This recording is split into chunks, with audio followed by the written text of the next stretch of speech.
Hey, this is Jeremy, and it's time to talk about Saturday Night. Am I still in the show? Jesus Christ. Sorry, tripped over my penis. Okay, this was a lot of fun. And I knew that I would love it because this is totally my kind of shit. So Saturday Night takes place an hour and a half before the first Saturday Night Live show in 1975. So it's kind of like a real-time, behind-the-scenes, like everything that went into making that first show. And it's really exciting. We follow Lorne Michaels, who's the producer and creator of the show, kind of going backstage and having issues with different people. And I've seen people mention online that like it's weird because there's no stakes because we know how it ends. Like we know that the show's been running for 50 years, literally 50 years this year. So it's like we know it's going to work. So there's kind of no stakes in the like, oh, are they going to make it or are they not going to make it? But who cares? I thought it was super exciting just to kind of like see how the sausage was made, which I couldn't help but like ask myself like, oh, like, did this happen? Did this happen? Did this, like, how many of those things in the movie actually did happen? But I'll choose to believe that it's pretty faithful to what actually happened that night. One of the highlights of this movie for me is really the script. It's so funny. It's so tight. Just like following Lorne around and going from one thing to the next. I actually like wonder like how they even wrote this movie. Like, did they have all these different incidents and things like on Post-its and just like shuffling things around and like, oh, this makes sense. And this is going to happen after this. And this is going to happen here. It was fantastic. The one thing that I didn't kind of like, and I knew from the beginning that's what was going to happen.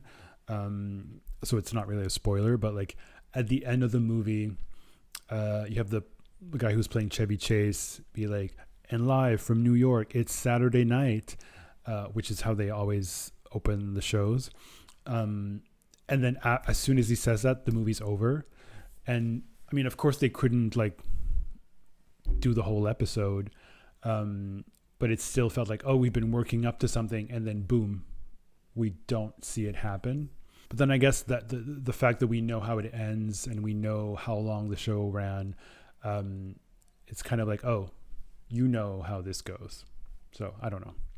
Another thing that was disappointing was, because for me, like that first cast, like the women on that cast, they felt really important. And I feel like they made the show, they made the cast. Obviously, Dan Aykroyd and Chevy Chase became huge stars. But for me, Gilda Radner, Lorraine Newman, and Jane Curtin were just as important to the show as the men. And I feel, I mean, they're in this movie, they're all over the place, but they don't have kind of their like plot lines. And I think that was maybe disappointing. Apart from the script, another fun thing is obviously the performances. Everyone is doing great work. Gabriel LaBelle, who's playing Lorne Michaels, to me, he looks like a 12-year-old. So I don't like, it felt weird to like watch this little kid go around and be like super important to the show. But otherwise he did a great job. Rachel Sennett was great. Apart from that wig, she should go to wig jail for that. And there's actually one scene with her and Dylan O'Brien, who plays Dan Aykroyd, under the like rafters towards the end, that felt kind of forced. I don't know if it's Rachel's fault or if it's the script, but like that one scene felt false to me. So apart from that, she was great. Cooper Hoffman, I didn't really believe. He might be the weak link of this movie. I don't understand how they had Nicholas Braun playing two roles, playing both Jim Henson and Andy Kaufman, which are two like big important people. So that was kind of weird. Yeah, so I'm not going into much detail because this movie already came out and flopped this weekend. Which to me, like, I don't know if they actually thought this was going to be a hit. Like, it's hard to get people to care about the actual real Saturday Night Live that's still on the air, that to get people to go see a movie about Saturday Night Live. I don't understand how that decision was made, even though I love the movie and I'm glad it exists. But maybe it should have been like a Peacock original or something. After it premiered at TIFF, it was on everybody's Oscar list, like for Best Picture and Best Script and whatever. But I don't know, now that it flopped, I don't know if that's still going to happen.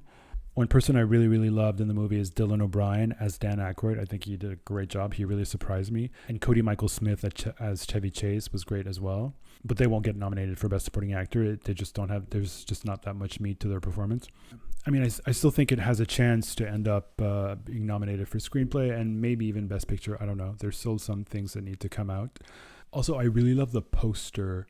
It reminds me of the posters for like Animal House and American Graffiti and the Bad News Bears. It looked like it was designed by this artist that used to work for Mad Magazine, Jack Davis. But obviously he died in 2016, so he didn't do this poster. I couldn't find who did the poster for Saturday Night, but I think it's great, and I think we should do more posters like that. Anyway, I really like the movie. I gave it 4 stars on Letterboxd. There's this book that came out maybe like 15 years ago called Live from New York.